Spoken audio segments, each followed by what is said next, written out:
ធានចូលមកអុចធូកវិរៈកងទ័ពវ័យក្មេងពងតុងធានដែលបានពាក់លីជីវិតការពីជាតិកាលពីប្រមាណថ្ងៃមុននេះខ្ញុំមានការងារនៅថ្មគោលយ៉ាងណាយ៉ាងណីជីកាត់ហើយគឺមិនអាចរំលងបានទេបងប្អូនមកអុចធូកស្ញប់ស្ញែងនៅការលះបង់របស់គាត់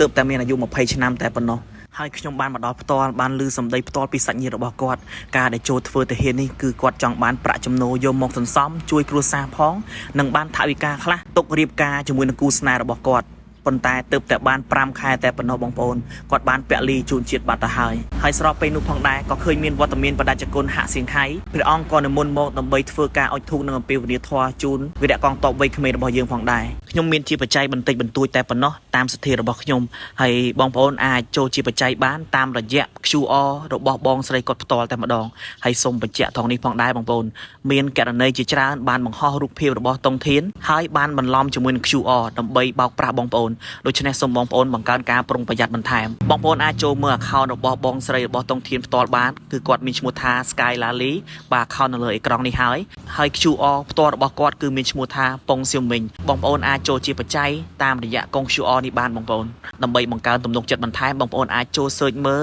Facebook របស់គាត់ផ្ទាល់